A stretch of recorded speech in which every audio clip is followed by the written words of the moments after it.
look at a message this morning that I've entitled, Real Trust Protects. Real Trust Protects. We've already talked about the importance of trust. We've talked about broken trust, the fact that broken trust can be mended. We talked last week about the fact that broken trust very often leads to broken relationships, whether that's within church, within families, within communities. That broken trust often leads to the breaking up of relationships. But the message last week was that broken trust can be mended. I read a post today from a priest over in the Falls Road. Read quite a number of his posts. They're quite lengthy, but he often has some very good things to say. Particularly when he was talking about moral issues, abortion and stuff like that. And so I'd often read his posts.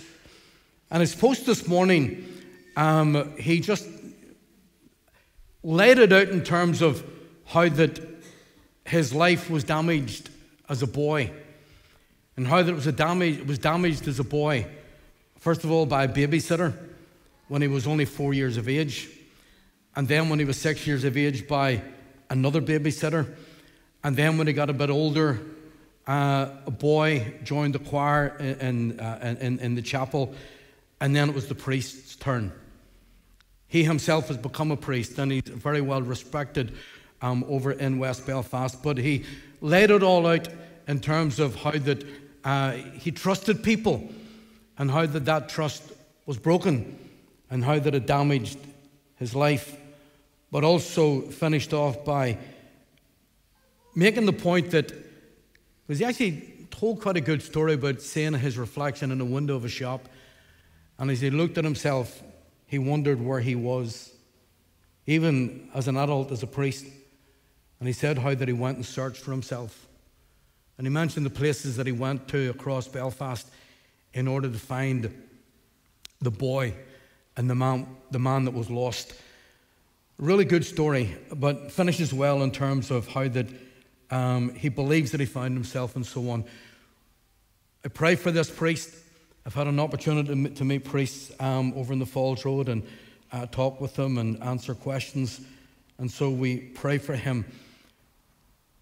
But I was shocked last week. I'm going to admit, I was shocked last week at the number of hands that went up in this place whenever I asked for those who needed prayer regarding broken trust and broken relationships. I was shocked. I know there are situations, I understand that. But it was like half the church, half the people who were here raised their hands.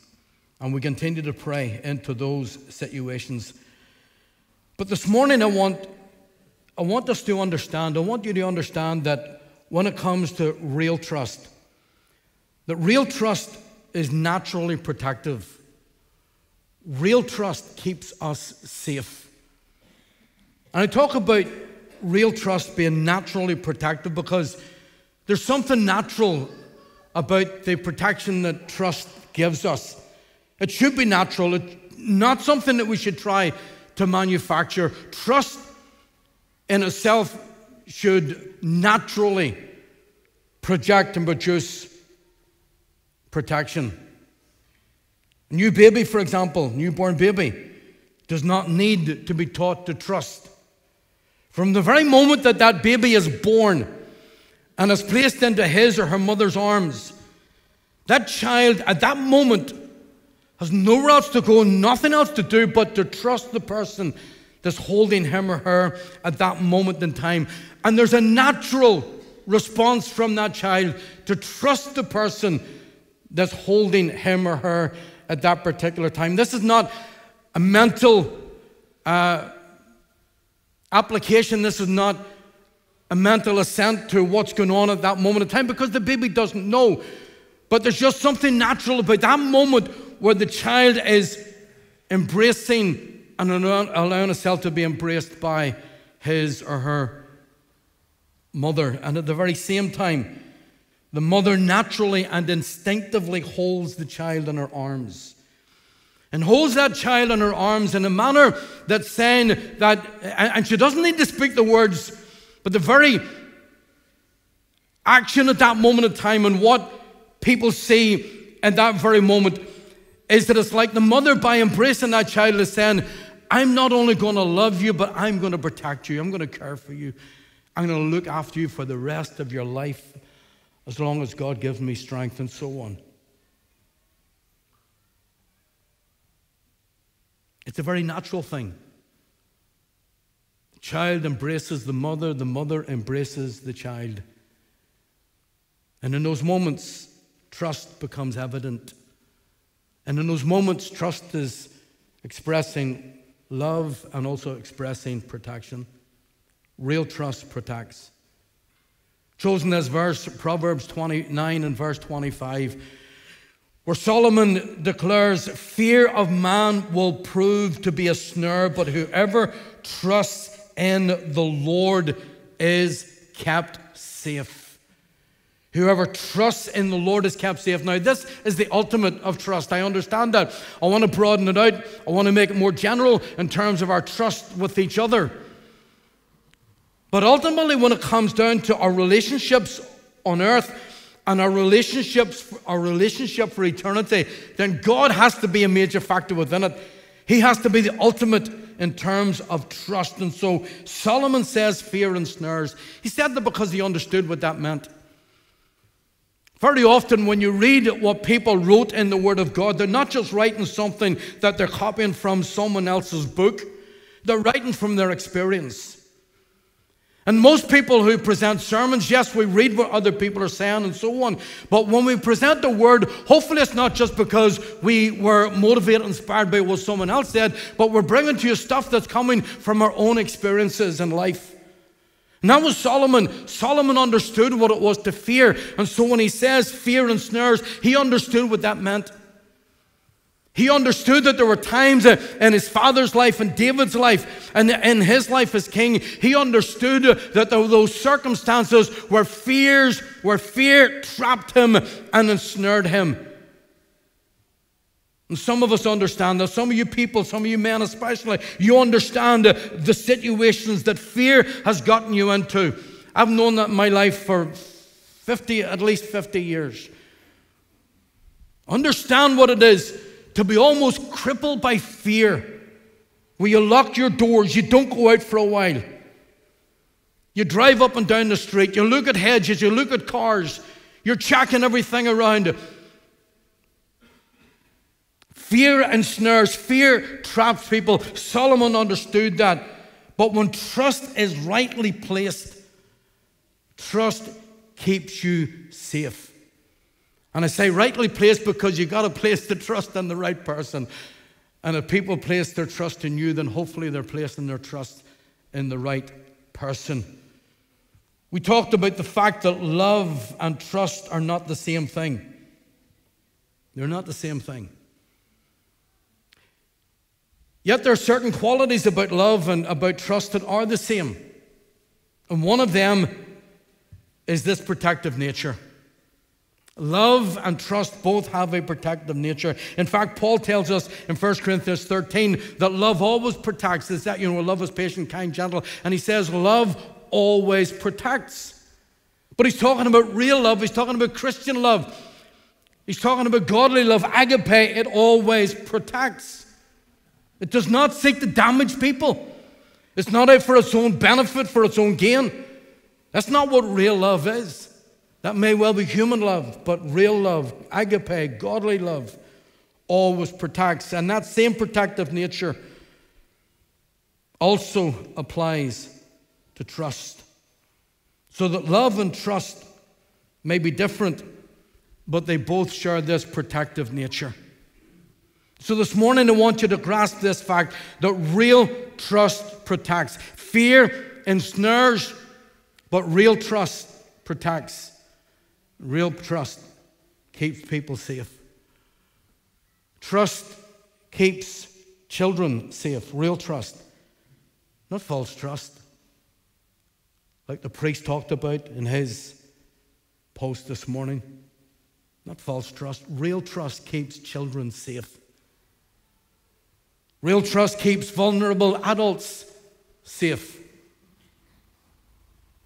We do our best in this church to keep children and vulnerable adults safe. In fact, we do our best to keep everyone safe.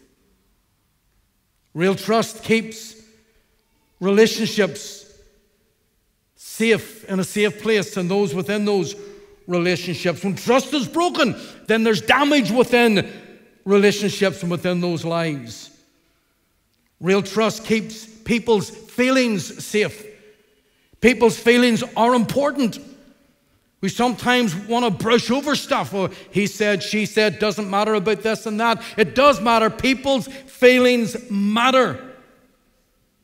Real trust keeps people's reputations safe.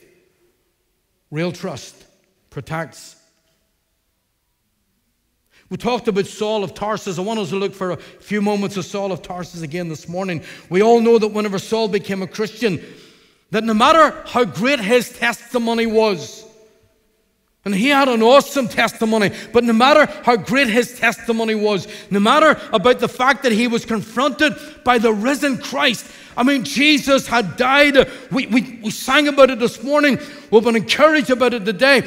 But Saul of Tarsus was confronted. He didn't just sing about him. He was literally confronted by the risen Jesus who stood in front of him on the Damascus road.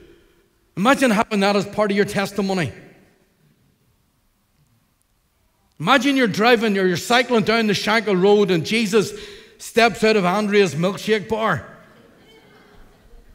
Or to call it, what is it? Andrea's milkshake and sushi bar. Not sushi bar. What is it? What is it? Slushy. Sushi bar. Slushy bar. Imagine you're driving down the Shankill Road and out steps Jesus from Andrea's milkshake bar. We'll keep it at that. And you're struck by a flash of lightning and you end up falling to the ground. You fall off your bike. But then you get up changed because in that moment, you've got a confrontation you hadn't planned for. And you literally meet Jesus face to face. That was Paul's testimony. Not about Andrea's slushy bar. This was his testimony. He's going along the Damascus road on the way to Damascus. But he falls off his horse. He's blinded by a light. When he gets up changed and transformed. This man's life is completely turned around. And he goes on to Damascus, and yet the reality is that even though he has this as his testimony, not everyone was prepared to accept him. Not everyone was prepared to believe him. Even the Christians and the leaders of Christians in the church back in Jerusalem were not prepared to believe him because they wouldn't trust him. There was no trust to protect him at that moment in time. Everyone knew that he was the man, he was the person behind the stoning of Stephen, the first Christian martyr. Everyone knew that he was responsible for the arrest and the beatings of many other Christians. Everyone knew that he was on his way to Damascus for one reason only, and that was to arrest the Christians that were there, to have them dragged off to prison and beaten, perhaps even put to death. They knew that was why he was going to Damascus. Saul would have made a good member of the Taliban or ISIS. Although he was a Jew, he still would have made a good member of Taliban and ISIS. He was that kind of person. He was ruthless. Let's not just gloss over this. He was ruthless. He had people beaten because of what he believed religiously. He had people brutalized, had people killed because of his religious beliefs.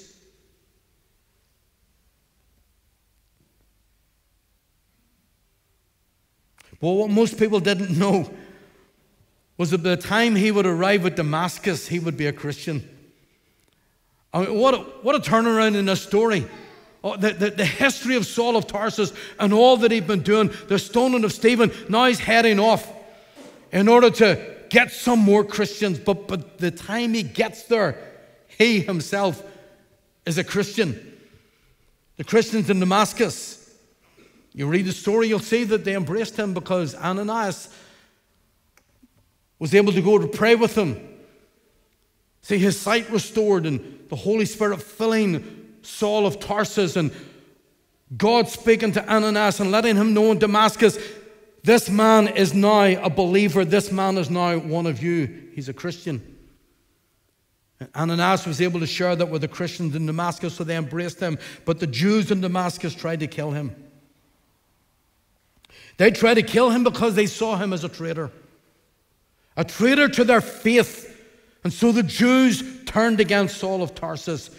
And yet it was the Christians in Damascus, those very Christians that he was on his way to persecute. It was those same Christians who saved him from the Jews by luring him through a hole in the wall, over the wall in Damascus, so he could make his escape. I don't know that you know, but the Christians in Damascus, they were the original hole in the wall gang. They got Saul out through the hole in the wall. Some of them probably would have been waiting on him arriving and maybe would have had their plans as to what they were going to, even as Christians. Because some Christians step out of Canaan for 5 or 10 minutes and back into Egypt and then do what they want to do and then back into Canaan. It's not what we should be doing, but some do that. And I'm sure that there were those who had their plans to do what they wanted to do to Saul of Tarsus when he arrived at Damascus, but instead of reacting against him, they literally saved his life. They trusted him. Their trust protected him. He trusted them, and their trust protected him.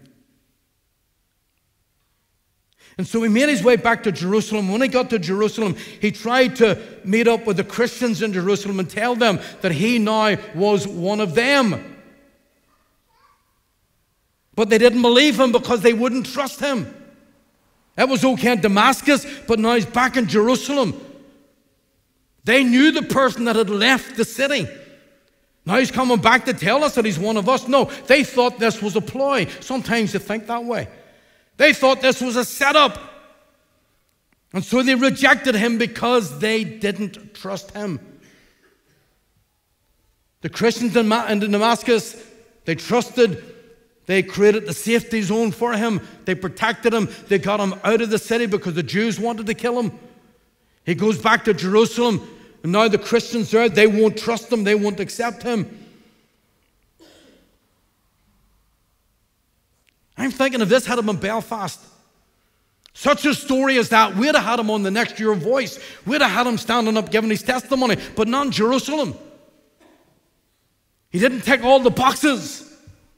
They wouldn't trust him. But then Barnabas stepped up. Thank God for the Barnabases. Thank God for the encouragers. Thanks, John, for coming up and praying for me this morning. Thank you, brother. Thank God for the encouragers. Thank God for the Barnabases that still exist, and for this Barnabas, and for the fact that he has set and blazed the trail for others to follow, to be encouragers within the church. Barnabas stepped up. Barnabas took Saul of Tarsus to the apostles in Jerusalem. He explained to the apostles what had happened on the Damascus road to Paul on his way to Damascus. He explained to the apostles, this is Barnabas giving the explanation, sharing what had happened. Whether he just heard it from Saul or from others, we don't know, but he understood, and he trusts Paul. He trusts Saul of Tarsus. He trusts that he's genuine. Saul is now putting his life into Barnabas' hands, and Barnabas explains to the apostles what had happened on the Damascus road, what had happened in Damascus, and how that the Christians helped him to get out of the city and back to Jerusalem. See, Barnabas was a man who showed he could be trusted. And I've said to you before, love and trust is different. You don't need to prove yourself for me to love you, but you do need to prove yourself for me to trust you. Barnabas had showed and had proven that he could be trusted. But not everyone is like Barnabas. And not all Christians today are like Barnabas. And so between Barnabas and Saul of Tarsus, Saul to become Paul, so I'll call him Paul. So between them, they created a safety zone where Paul trusted Barnabas to keep him safe. And Barnabas trusted Paul that he was genuine. Trust is an amazing thing. It can be so easily damaged, but they trusted each other. Real trust protects. Real trust creates a safe space for everyone. Real trust enables us to talk about the hard issues. Real trust enables us to ask the hard questions. Real trust enables us to challenge attitudes and to challenge actions without World War III breaking out. And that has to work both ways. Let's not react just because we lack trust or because we think someone else lacks trust in us. Let me say, friends, the church should be a place of trust. The church should be a place where people feel safe, where people feel protected. And they should not just feel protected, they should feel that way because they are. This is not just about a pretense situation for an hour and a half. People who come into this church should feel protected because they know they are. That's what church should be like in terms of trust and protection. Families should be like this. Families should be like this. There should be trust in families. Families should be a place of protection.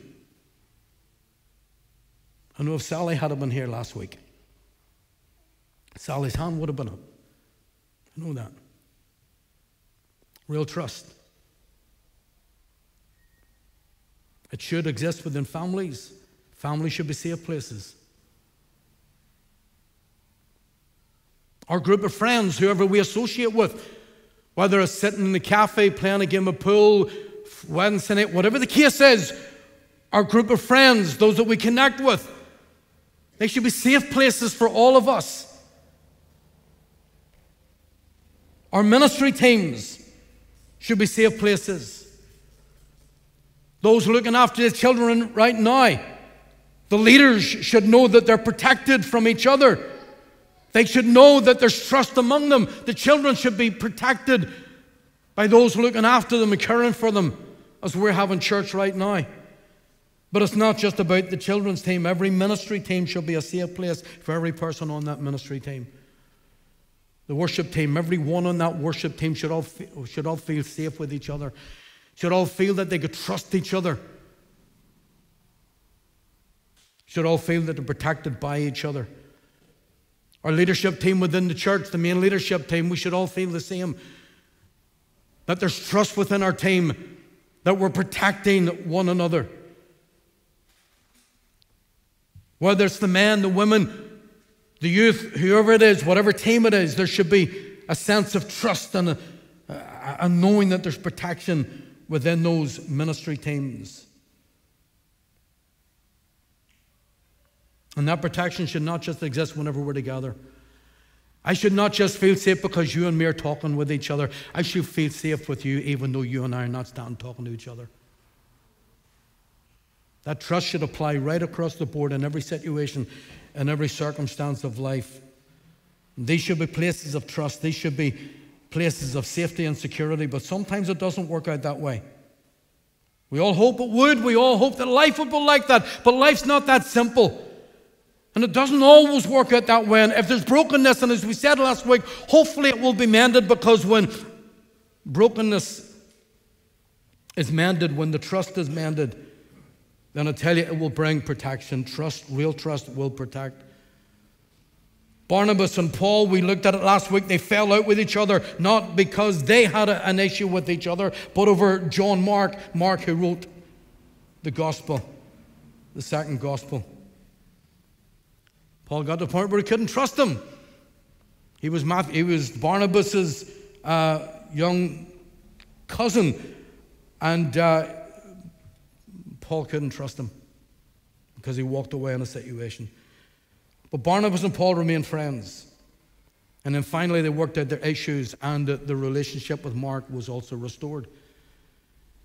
But they created a safety zone. I'm going to finish in a few minutes. They created a safety zone where they both felt protected by each other. They didn't scratch each other's backs, but they watched each other's backs. They were safe with each other. And they made sure that not only were they safe in their company, but others around them were safe.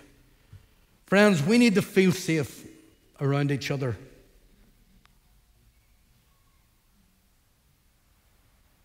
Others need to feel safe around us. Others should be safe around us. That's the bottom line. Every person comes in through those doors, whether it's a Sunday or any other day or night during the week, should know they're coming into a place that's safe for them. Church should be a safety zone. The youth group should be a safety zone. Children's group should be a safety zone. The worship team should be a safety zone. The men, the women's ministries. You as a Christian, you should be your own safety zone so that no matter who you come into contact with, they're safe with you. No matter where that is, no matter when that is. People should be safe with you and should feel safe with you. Jesus was always making sure that people felt safe with him, always safe in his company, unless, of course, they were the Pharisees. But he would often make sure that people were safe in his company. In John chapter 4, when Jesus met the woman at the well, though she didn't know who he was, yet the fact is he made it possible for her to talk to him openly. And she felt safe enough to do so. She felt safe in his company, in his presence. Many others wanted to be around Jesus because of the way that he treated them, because they felt safe around him. They felt safe in his company. You know, there's some people who think that they just need to turn up with a guitar and a Bible and a sermon, and everyone should listen to them. No, you don't listen to someone just because they can sing or just because they can play. You don't listen to someone just because they got a Bible, no matter how big it is. You don't listen to someone just because of the fact that they're good communicators, good preachers, good teachers. No, you listen to someone not just because of what they say, but because of how they carry themselves in reality, and because of how they live, and because of what they do, and how they make people genuinely feel. So it's not about someone able to do certain things and able to impress. That's not what it's about. But it's in what they genuinely do in life and how they feel. John Maxwell said, people do not care how much you know until they know how much you care. I love that. People do not care how much you know until they know how much you care. The biggest part of pastoral ministry doesn't happen on a platform. It's off the platform. Sitting with a woman yesterday morning. His husband has a few weeks to live. He's 60 years of age. He's down with cancer. It's sitting talking with her and praying with her and their little granddaughter. Preparing a funeral for a man that's still alive. It's contacting people that are going through issues and struggles and trials in life and letting them know you're still there for them. It's getting into the car. It's going and knocking on the door. It's getting into someone's homes. Into the homes of those that are struggling, that need support, that need help. People don't care how much you know until they know how much you care. And of course there was Peter, and we'll be finished in a moment. There was Peter. Peter stepped out of the boat. We all know the story, not going into it, but he stepped out of the boat and he walked in the water. Why? Because Jesus created a safety zone for him. Jesus made it possible for Peter to step out of that boat and to walk on the water, and to do so in the midst of a storm. This wasn't when everything was all going fair, was all going well. This was in the midst of a storm. You see, friends, when there's trust and real trust, that trust will not only be evident on fair weather days. It'll be evident in the storms of life. Fair weather Christians do well on fair weather days. But they don't do too well whenever the storms hit. Can I say that again? Fair weather Christians do well on fair weather days. But they don't do well whenever the storms hit. We all love the fair weather days. We all love it when, hey, everything's going sweet, everything's fabulous. And then the storms hit. Robert, you and I know about the fair weather days, walking with the cross then. 40 days. Sometimes the sun was shining. Sometimes it rained, the wind howled, and sometimes it snowed. But the cross always went out every day, no matter what it was like. But even in the midst of the storm, trust and real trust in God, I believe, I know will protect like nothing else will. Which is why Solomon said, fear of man will prove to be a snare, but whoever trusts in the Lord is kept safe. We trust in the Lord. Whatever's going on, we will be kept safe.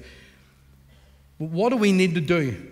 What do we need to do in order to create the kind of trust and the kind of things that keep us and keep others safe? First of all, be friendly. When people walk through that door, be friendly with them. You see someone, maybe haven't been in church for a while, go and just have a wee chat with them. Just be friendly. Don't slobber over them, especially these days. Just be friendly. A nice smile goes a long way. Don't snap at people because you think they speak out of turn. Don't snap at people. Consider people have feelings. Sometimes you can see people far enough, we understand it, but you don't need to let them know. Just put a wee smile on anyway. Because it's not about you, it's about them. It's about others. Jesus wants you to know today, friends, that you can trust him. Every person in this room, Christians, you need to know that no matter what you're going through, you can trust him. If you're not a Christian, he's still saying to you today, you can trust him. And he's saying, come to me, all those who labor and are heavy laden, and I will give you rest. We sang peace, peace today. Where do we get that? We get that in knowing Jesus Christ and trusting him. And Jesus is still saying, whoever comes to me, I will in no wise cast out. We have it in our heads as to who we would like to see become Christians and who, well, if they come to this church, they're not going to be welcome here. Jesus says, whoever comes to me, I will in no wise cast out. And he's saying you can trust him. You can trust him to be your Lord. You can trust him to be your Savior. You can trust him to be your friend. And the proof of that, as well as the proof of the fact that he loves you, is the fact that he died for you. You see, love for us is not simply wrapped up in a Bible verse. And it's not wrapped up in a song. And it's not wrapped up in a sermon. The love that God has for us is wrapped up in the cross. The love that God has for us is not just expressed in the words that we use and the songs that we sing and the sermons that we preach. The love that he expressed for us is expressed through the cross.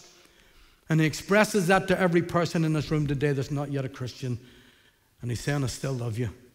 And I want you to trust me because I can be trusted. Trust God today and know his protection in life and in eternity.